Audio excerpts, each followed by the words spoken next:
Have you ever wanted to check your internet speed using only Python? Well, you can. And the best part is there's no need to open any browser or visit a speed test website. To get started, we need to install one small library. Just open your terminal and type pip install speedtest-cli.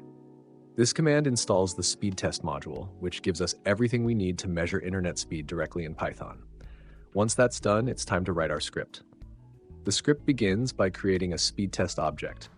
This object lets us interact with speedtest.net servers and measure three key things: your download speed, your upload speed, and your ping time.